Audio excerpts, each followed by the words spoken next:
안녕하세요. 오늘 여러분이 보내주신 자료, V벨트 동력 전달 장치 설계 계산인데요.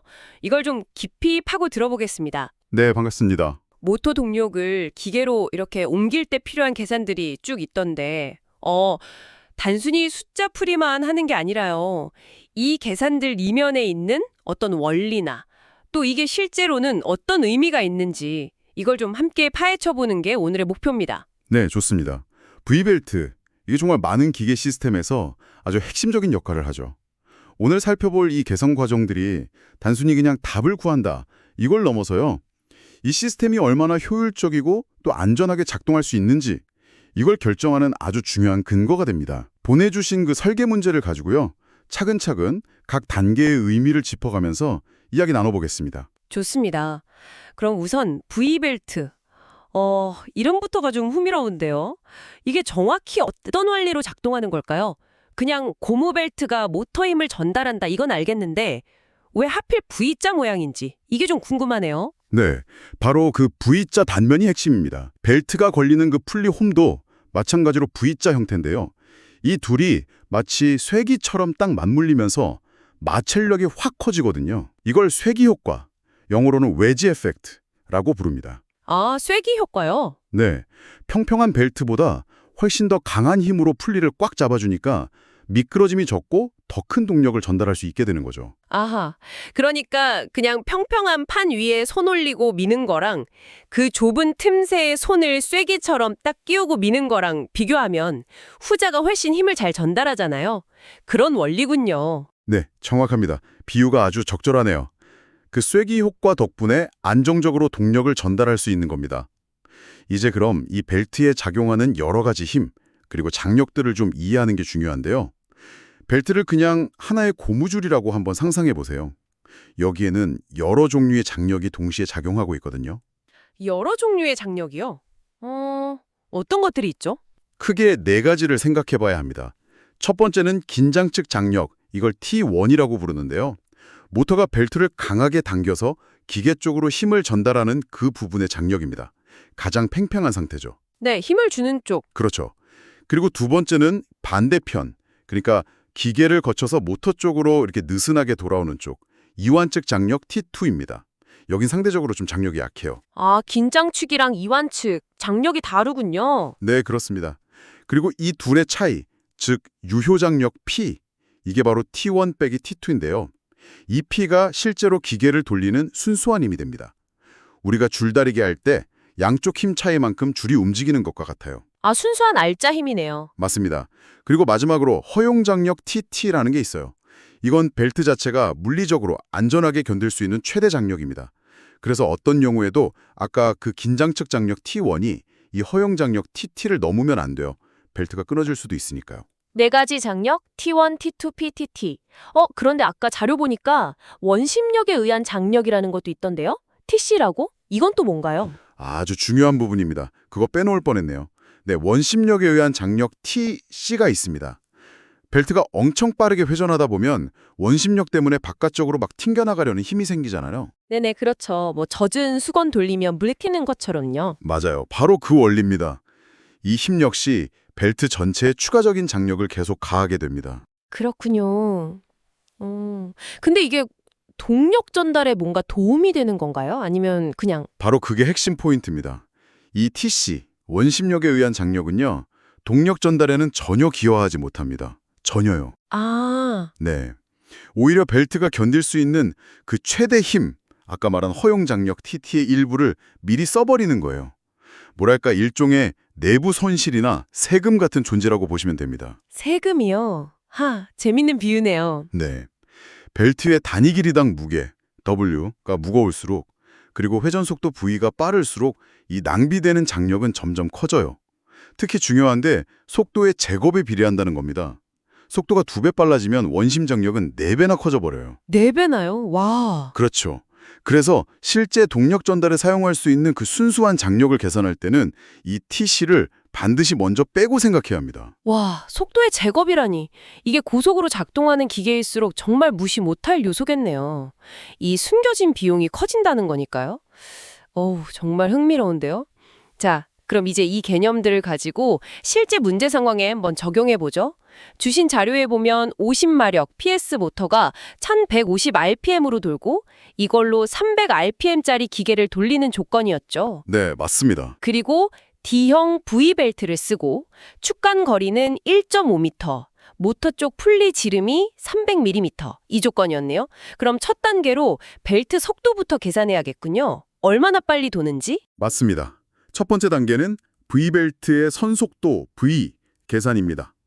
풀리가 돌 때 벨트가 실제로 얼마나 빠르게 움직이는지 이걸 알아야 해요.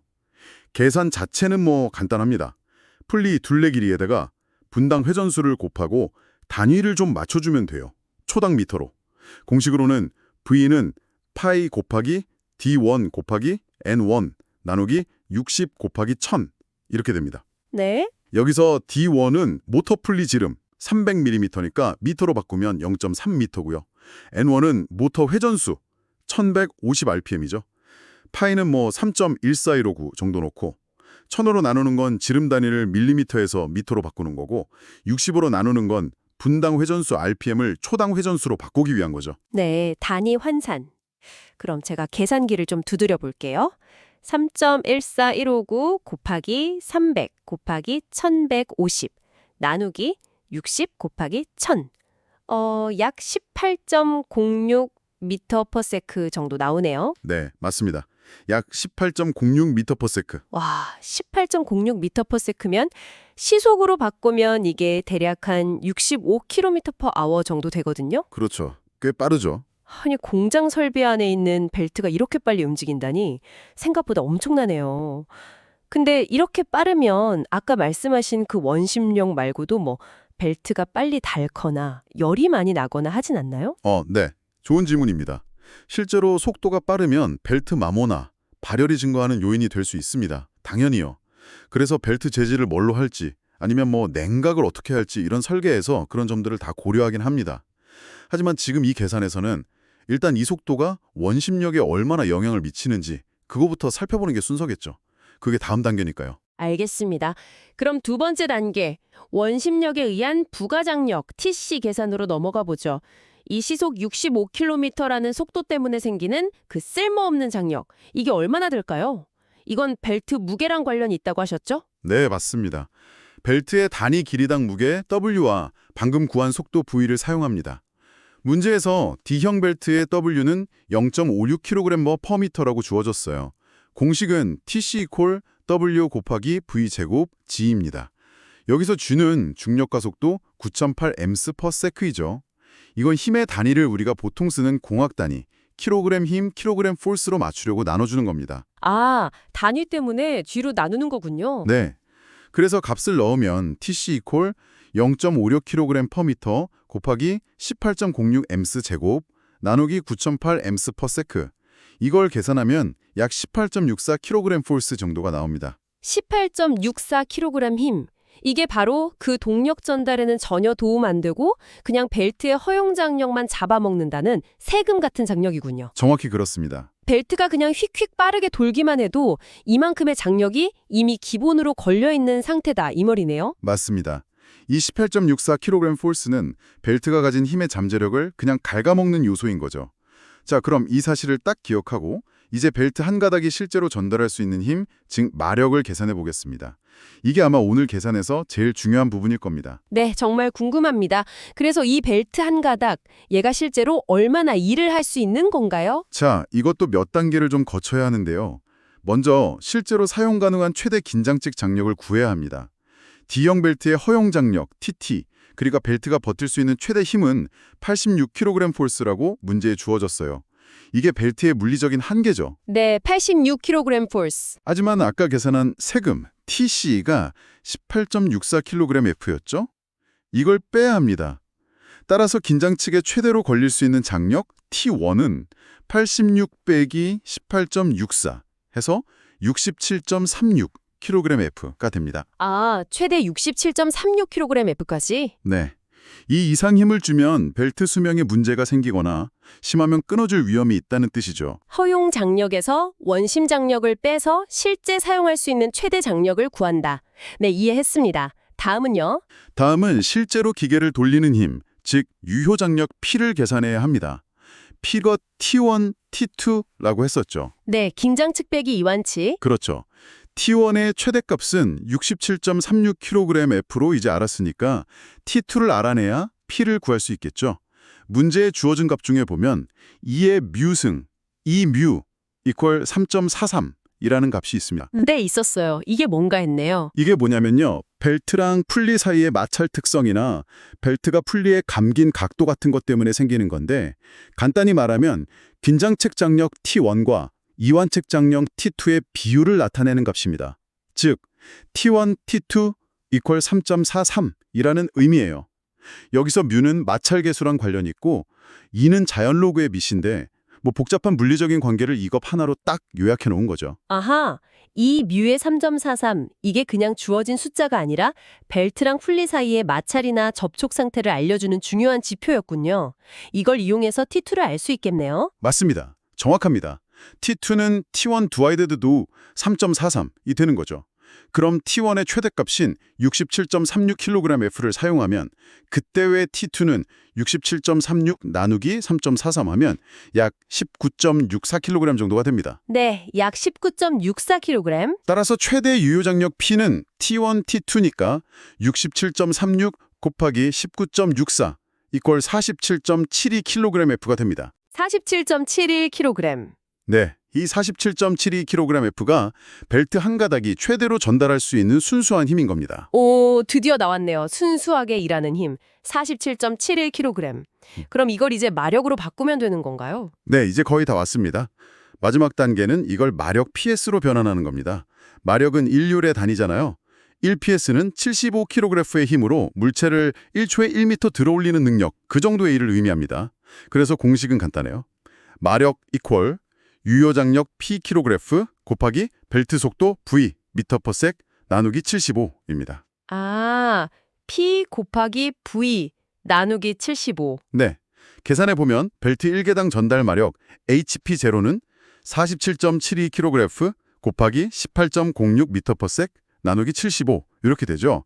분자를 계산하면 약 861.8 정도 되고 이걸 75로 나누면 약 11.49 ps, 반올림에서 11.5 ps 정도가 나옵니다. 11.5마력. 와, 이걸 아까 그 역기 선수 비유로 다시 한번 정리해 볼까요? 네, 해보시죠.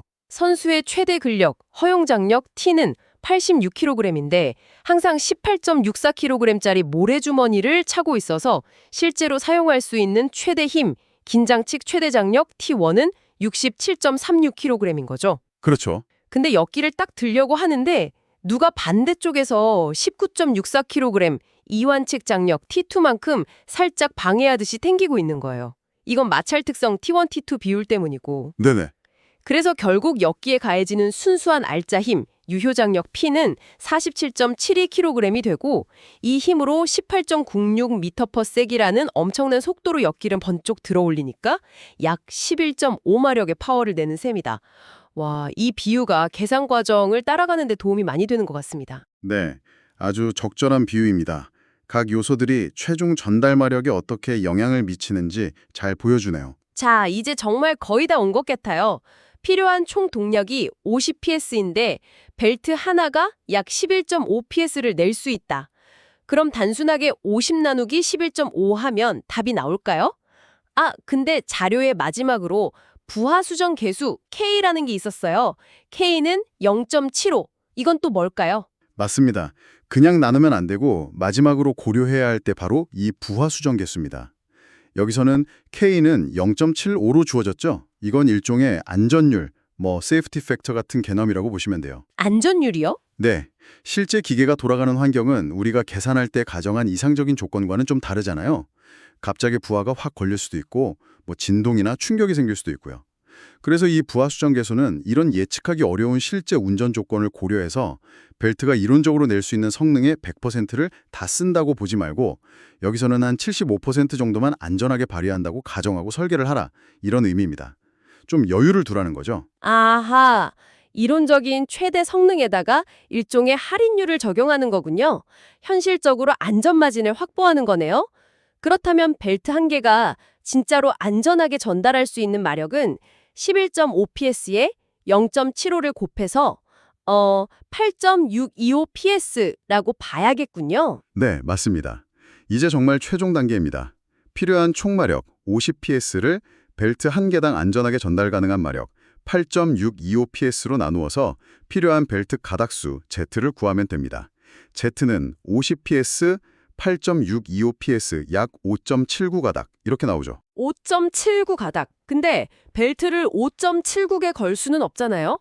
그럼 5개를 걸면 50마력을 감당 못해서 분명 문제가 생길 거고, 그러니까 6개를 걸어야 안전하다 이런 결론이네요. 그렇죠. 항상 올림에서 정수로 결정해야 합니다. 부족하면 안 테니까요. 아까 버스 비율을 다시 써보면 50명을 태워야 하는데 버스 한 대의 이론상 최대 정원은 11.5명이지만 실제 운행, 안전규정, 부하수성 계수 때문에 8.625명만 태울 수 있다고 보는 거죠. 네. 그럼 50명을 다 태우려면 50 나누기 8.625 해서 5.79대, 즉 최소 6대의 버스가 필요하다? 딱 떨어지네요. 네, 정확합니다. 따라서 이 설계 조건에서는 최소 6가닥의 V-벨트가 필요하다 이렇게 결론을 내릴 수 있습니다. 자, 그럼 오늘 우리가 살펴본 이 복잡해 보이던 계산 과정의 핵심 결과들을 다시 한번 짚어볼까요? 여러분께서 이 자료를 통해 뭘 알게 되셨는지 정리해보면요.